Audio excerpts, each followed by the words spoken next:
जो हमारे लीडर्स थे पीटीआई के, वो सुबह आए। अदालत का उनके पास हुक्म भी था, लेकिन अदालत के हुक्म के बावजूद उनको अंदर जाके मुशावरत करने का मौका नहीं दिया गया। आपको पता है कि आजकल असेंबलीज़ में एमएनएज़ एमपीएज़ ने जाना है और वहाँ हुकूमत साजी की बात भी होनी है, वहाँ स्पीकर और जो बाकी ओहदे हैं उनके ऊपर भी बातचीत होनी है। तो ये बड़ा ज़रूरी है कि जो फाउंडिंग चेयरमैन है पीटीआई के, उनके साथ जो पॉलिटिकल लीडरशिप है मुख्तलिफ़ जगहों से आई हुई, उनसे मुलाकात हो। उसके बगैर ये जमहूरियत और ये पार्लियामेंट्री प्रोसेस नहीं चलेगा। एक बहुत अहम, आज बहुत ही अहम एक इन्फॉर्मेशन आपको देना चाहता हूं। जो इमरान खान साहब ने कहा है, उनकी तरफ से आज एक ख़त जारी होगा और वो ख़त जो है वो आईएमएफ को जारी किया जाएगा। आईएमएफ और यूरोपियन यूनियन और बाकी जो ऑर्गेनाइजेशंस हैं, उनका एक अपना मैंडेट है, अपना एक चार्टर है, और वो चार्टर ये कहता है कि मुल्क में उसी वक्त वो काम करने की इजाज़त देंगे, उसी वक्त लोन देंगे। उसकी कंडीशन ये है कि मुल्क में गुड गवर्नेंस हो, और गुड गवर्नेंस तब भी होती है, गुड गवर्नेंस की जो शिक है वो ये है, सबसे अहम शिक, कि मुल्क में जमहूरियत हो। जिस मुल्क में जमहूरियत नहीं है, वहाँ जो बैनुल-अक़वामी जो इस तरह के इदारे हैं वो काम करना नापसंद करते हैं, ना उनको काम करना चाहिए। और जमहूरियत का सबसे बड़ा सतून फ्री एंड फेयर इलेक्शन है। लेकिन पूरी दुनिया ने देखा, पूरी दुनिया ने विटनेस किया कि जो लोगों का मैंडेट था, जो लोगों का वोट था, वो रात के अंधेरे में चोरी हुआ। प्री पोल रिगिंग जो है उसको तो छोड़ दें, पोस्ट पोल रिगिंग जो रात को हुई, जिसमें जीते हुए कैंडिडेट्स हमारे जो थे उनको हराया गया, पीटीआई के कैंडिडेट्स को, और जो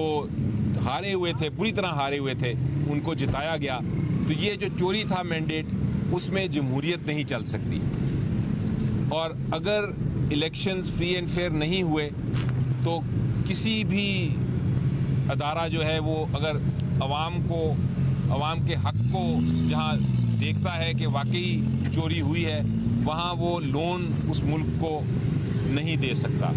क्योंकि वो लोन जो है, जो कर्जा देगा, वो अवाम पे और उसका बोझ होगा। और ऐसी हुकूमत जिसके पीछे अवाम का एतमाद ना हो, वो उस लोन को वापस करने में, मुल्क की तरक्की में, मुल्क की जो क्राइसिस हैं इतने सारे, उनको हल करने में, वो ना उनको वापस करने में, मुल्क की तरक्की में, मुल्क की जो क्राइसिस हैं इतने सारे, उनको हल करने में वो नाकाम रहेगी। इसलिए हमारा जो खत जाएगा इमरान खान साहब की तरफ से आईएमएफ को, उसमें हम वाज़े तौर पे ये कहेंगे कि अगर आईएमएफ ने कोई बातचीत करनी है तो पहले वो ये कंडीशन ये वाज़े कर दे कि ये जो रिगिंग हुई है जितने हलकों में, उन हलकों के ऊपर ऑडिट हो। एक ऑडिट टीम बैठे, independent Azad audit team, election commission of Pakistan नहीं, एक आज़ाद इंडिपेंडेंट ऑडिट टीम, जो कि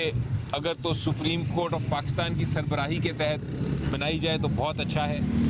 लेकिन उसमें जुडिशरी का ज़रूर इन्वॉल्वमेंट हो, और वो ऑडिट के बाद वो फैसला करे कि जहाँ जहाँ धांधली हुई है, वहाँ वहाँ जो कैंडिडेट जीते हैं उनका नोटिफिकेशन करे। उसके बाद आईएमएफ आगे कोई बातचीत करे हुकूमत से, क्योंकि उसके बगैर अगर ये ऑडिट नहीं होता,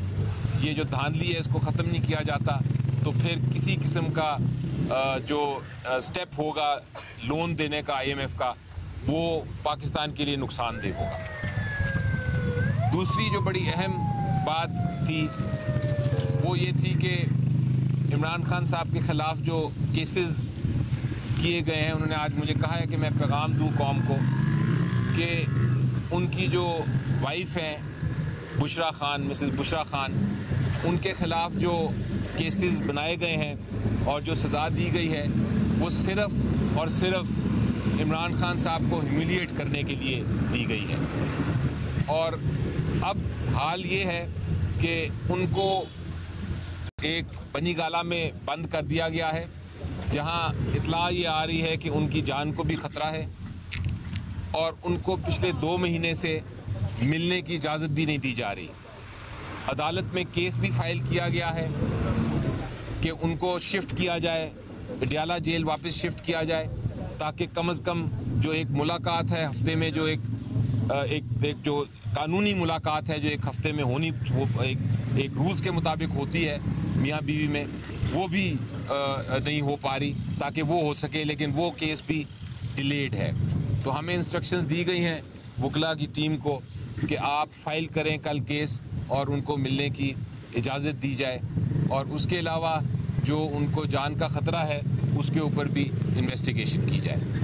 इसके अलावा अगर बाकी बातें मेरे कॉलीग